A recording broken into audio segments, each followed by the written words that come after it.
মায়েতকে যেখানে গোসল দেওয়া হয় সেই স্থানে আমরা অনেকেই বলে থাকি, বিশেষ করে মা বোনেরা এই কথাগুলো বেশি বেশি বলেন যে এই স্থানে 40 দিন অথবা 41 দিন পর্যন্ত যাওয়া যাবে না। এমনকি সেখানে যেতে কেউ না যেতে পারে। সম্মানিত প্রিয় দিন ভাই বোনেরা, আজ আমি আপনাদের মাঝে জানাজা নামাজ নিয়ে যে কয়েকটি গুরুত্বপূর্ণ ভুল আমরা করে থাকি সেই ভুলগুলো নিয়ে কিছু কথা আমি আলোচনা রাখতে চাই। অল্প কয়েক মিনিট সময় নেব, মাত্র 2 থেকে 3 মিনিট সময়। আশা করি আপনারা উপকৃত হবেন। বন্ধুগণ, গতকালকে আমি একটি জানাজা নামাজে উপস্থিত ছিলাম।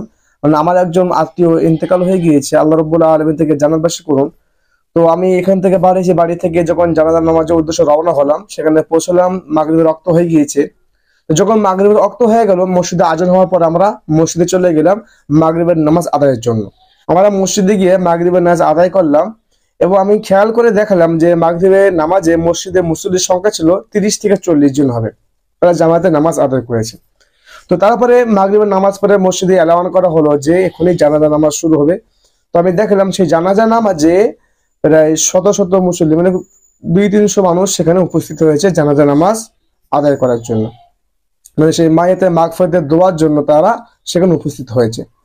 তো বন্ধুগণ, যে প্রথমত যে ভুলটি, এই আমাদের একটি বড় ভুল যে আমরা জানাজা নামাজে 200 থেকে 300 মানুষ সেখানে উপস্থিত হয়েছি মায়েতকে দোয়ার জন্য, কিন্তু জানাজা নামাজ ছিল আমাদের ফরজে কেফায়া। মহল্লা থেকে কিছু মানুষ যদি পড়ে নেয় তা আদায় হয়ে যাবে, কোনো সমস্যা নেই। যদি কেউ না পড়ে তা গুনাহগার হবে না।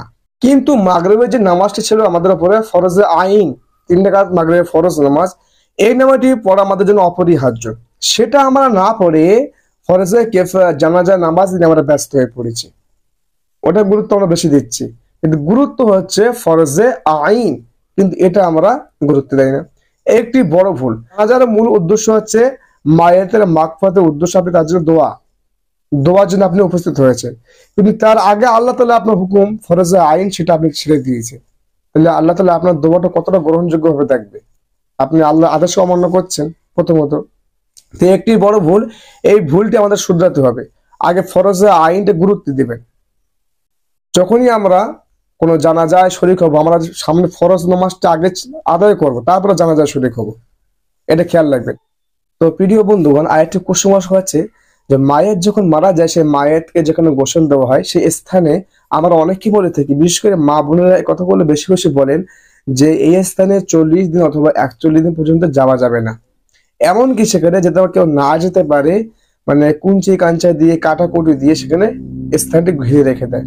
তো এটা মনে হয় ঠিক না। এটা মানে কোথা থেকে পেয়েছে আল্লাহ জানে এই সমস্ত তারা ফতোয়াগুলো। আরেকটি বিষয়, কোনো মনে করেন কোনো একটা মহিলা ইন্তেকাল হয়ে গিয়েছে, তো জীবিত থাকা অবস্থায় যে মহিলাটি যে সমস্ত মানুষের উপর পদ্ম করে চলতো, পদ্ম করে থাকতো, মারা যাওয়ার পরে সেই সমস্ত পুরুষগণ এসে তার মানে পদ্মার খেলাপ করে তার মানে তার চেহারা মোবারক দেখছে। হ্যাঁ, তো জীবিত অবস্থা তাকে সে পদ্ম করে চলতো, কিন্তু মারা যাওয়ার পরে সে সমস্ত পুরুষরা এসে তার মুখ দর্শন করছে। তো এইটি খুবই বড় ভুল কাজ।